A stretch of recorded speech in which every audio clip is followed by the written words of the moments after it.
d'abord une anomalie.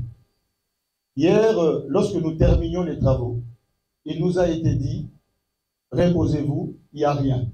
Attendons que les ateliers procèdent à la mise en commun, vous serez informés. Ce n'est qu'il y a à peine quelques heures, alors que certains s'est reposés, qu'on apprendra qu'une plénière a été convoquée. C'est irrégulier.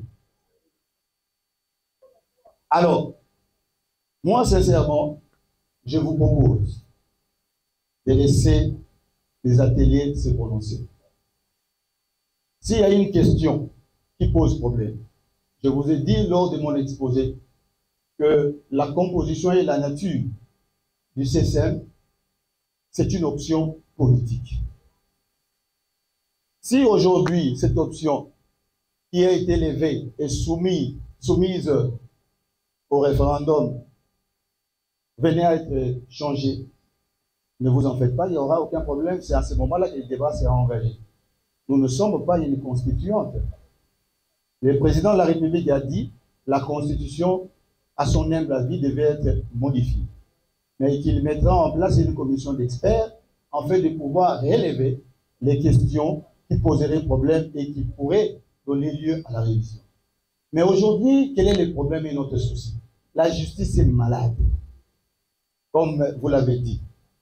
Mais qu'est-ce qu'il faut faire pour que cette justice malade soit à court terme traitée? En 2009, c'est vous.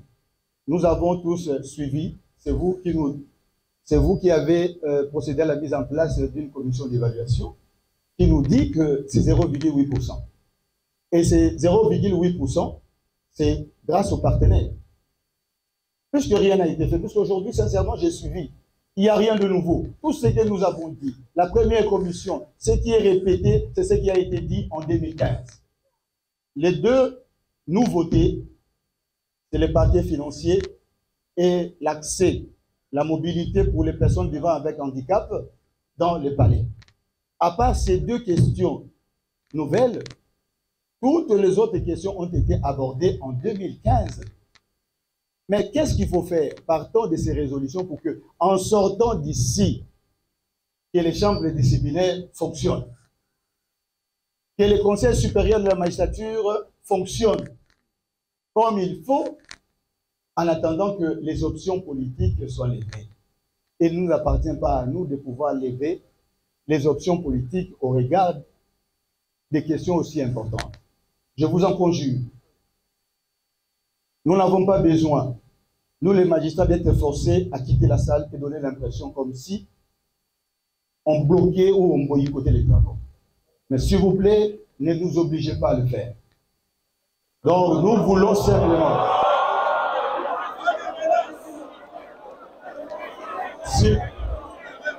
S'il vous plaît. S'il vous plaît.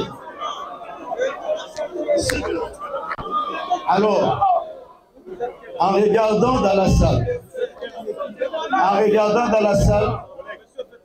s'il vous plaît, en regardant dans la salle, de ce côté, ce sont les agents et fonctionnaires du ministère de la Justice. De l'autre côté, ce sont les confessions religieuses. Et là, beaucoup plus loin, tel que je l'ai relevé dans la salle, ce sont des étudiants de l'UPC. Et plus loin là-bas, ce sont des membres des partis politiques. Alors, s'il vous plaît,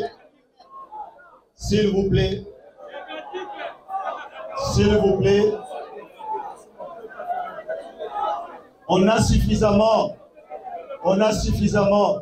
désacralisé. On a suffisamment désacralisé. On a suffisamment désacralisé les sacrés incarnés par le magistrat, que puisque la justice est entourée d'un mystère. Alors, s'il vous plaît, Monsieur le ministre, laissons les choses se faire, tenant compte des irrégularités par nous relevées, que les ateliers se terminent, On arrête les conclusions à court terme pour que les choses changent. Mais pour les options politiques, s'il vous plaît de grâce, laissons ça aux constituants qui aura à le faire. Je vous remercie.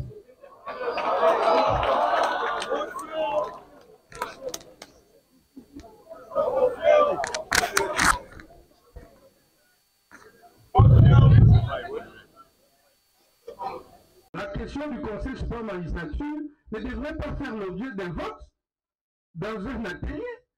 C'est une question d'option politique. On voulait faire passer un mauvais message. C'est que les participants ont opté pour le maintien du CSM. Non, les participants n'ont pas opté pour ça. Ça a été un débat. Vous-même, vous l'avez relevé. Ici, lorsque vous parlez des agents du ministère de la Justice, mais ce sont des hauts cadres qui participent à l'administration de la justice. Ici, nous sommes en train de réfléchir de la justice, pas de la magistrature. Je respecte beaucoup la magistrature.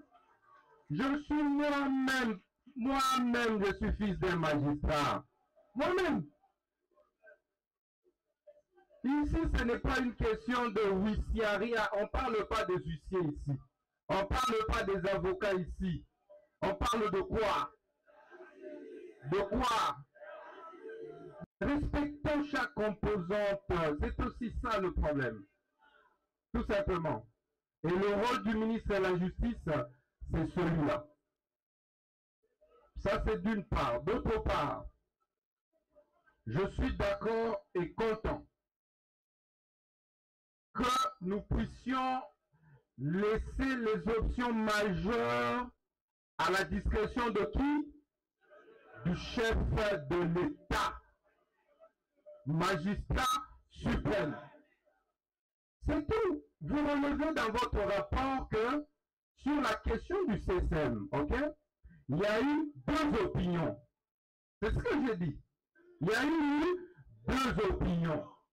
La première opinion pense qu'il faut changer le Conseil supérieur de la magistrature en Conseil supérieur de la justice ou en Conseil judiciaire. Ça dépend des dénominations.